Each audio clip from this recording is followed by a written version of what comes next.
साथियों, बिहार में जिस तरह से जातीय जनगणना का रिजल्ट आया है, पूरे देश में एक बौखलाहट सी मच चुकी है। भारत के सभी लोग चाहते हैं कि जातीय जनगणना हो और भारत के सभी लोग को छोड़िए, यहाँ तक कि भारत की राजनीतिक पार्टियां चाहती है कि जातीय जनगणना हो। जातीय जनगणना का अगर फायदा जानना है तो इस वीडियो को पूरा देखना होगा। इस वीडियो में हम आपको बता देंगे, बारीकी से समझा देंगे कि जातीय जनगणना का आखिर फायदा क्या चीज है, क्योंकि लाखों नहीं करोड़ों रुपए खर्च होंगे जातीय जनगणना कराने में और उससे फायदा क्या निकल करके आएगा ये भी आप जान लीजिए। दोस्तों, आपको हम इस वीडियो में बताएंगे कि चंद्रशेखर आजाद रावण ने अग्निवीर पर क्या ट्वीट किया है। ये बहुत बड़ी खबर है जो चंद्रशेखर आजाद रावण ने कह डाली है। नमस्कार साथियों, मैं हूं पराग और आप देख रहे हैं देसी पीएसबी ब्लॉग। दोस्तों, आज जातीय जनगणना की बहुत जरूरत है, क्योंकि हमें जानना है कि हमारे हक की रोटी कौन खा रहा है। बहुजन समाज तो जरूर चाहता है कि जातीय जनगणना हो जाए। बिहार में जातीय जनगणना हुई, वहां पर पता चल गया कि कौन कितने हिस्सेदारी ले रहा है। दोस्तों, वहां पर पता चला कि अगर आप एक रोटी खा रहे हैं तो एक रोटी में 60% की 70% की रोटी कोई दूसरा ही खा रहा है। अगर यही यूपी में जातीय जनगणना हो जाती है तो क्या रिजल्ट निकल करके आते हैं, मैं वो आपको बताता हूँ। दोस्तों, उत्तर प्रदेश में एक पार्थिव पटेल हैं, वो लिखते हैं कि जातीय जनगणना क्यों जरूरी है। उन्होंने लिखा कि और कुछ लोग बोल रहे थे कि ओबीसी का पूरा हक यादव खा रहा है, यहाँ पर तो कोई यादव नहीं दिख रहा है। उत्तर प्रदेश में कुल 75 जिले हैं। आपको पता ही है कि हर जिले में एक डीएम होता है और हर एक डीएम की हर एक जाति भी होती है। साथियों, उस जातियों में कितने जनरल कैटेगरी के डीएम हैं वो भी मैं आपको बताता हूँ, और कितने विदाउट जनरल के हैं, जो ओबीसी एससी एसटी के लोग हैं वो कितने हैं मैं आपको बताता हूँ। इस वीडियो में क्लियर हो जाएगा, जातीय जनगणना के आंकड़े भी समझ लीजिए एक तरह से सामने आ जाएंगे।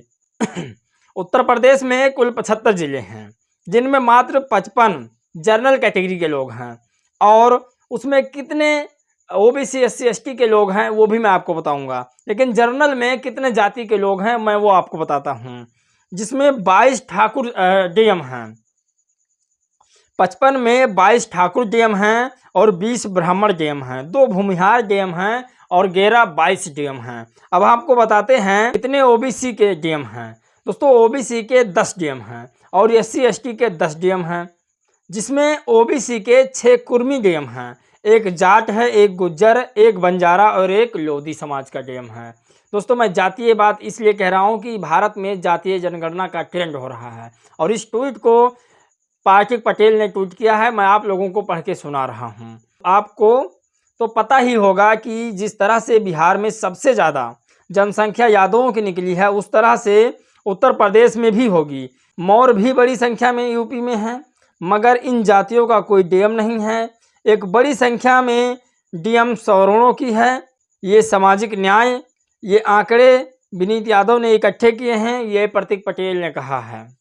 दोस्तों, जातीय जनगणना का और क्या फायदा होगा ये हम आपको बताते हैं। पहले ये बात आप लोग जान लीजिए कि संसद के कुल निर्वाचित 542 सांसद हैं, जिनमें से 232 जनरल कैटेगरी के सांसद हैं और ओबीसी के 120 सांसद हैं, जबकि अनुसूचित जाति के 86 सांसद हैं।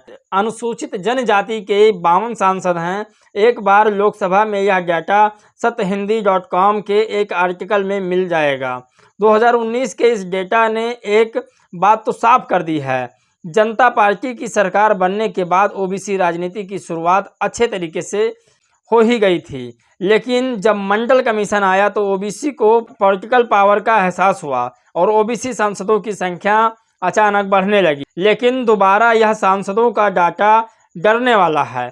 अगर जातीय जनगणना होता है तो ये फायदे निकल करके आते हैं। साथियों, क्या जातीय जनगणना आप लोग चाहते हैं तो कमेंट बॉक्स में जरूर लिखिएगा। दोस्तों, हम लास्ट की सबसे बड़ी खबर पर लेकर चलते हैं आपको, जो चंद्रशेखर आजाद रावण ने ट्वीट करके लिखा है।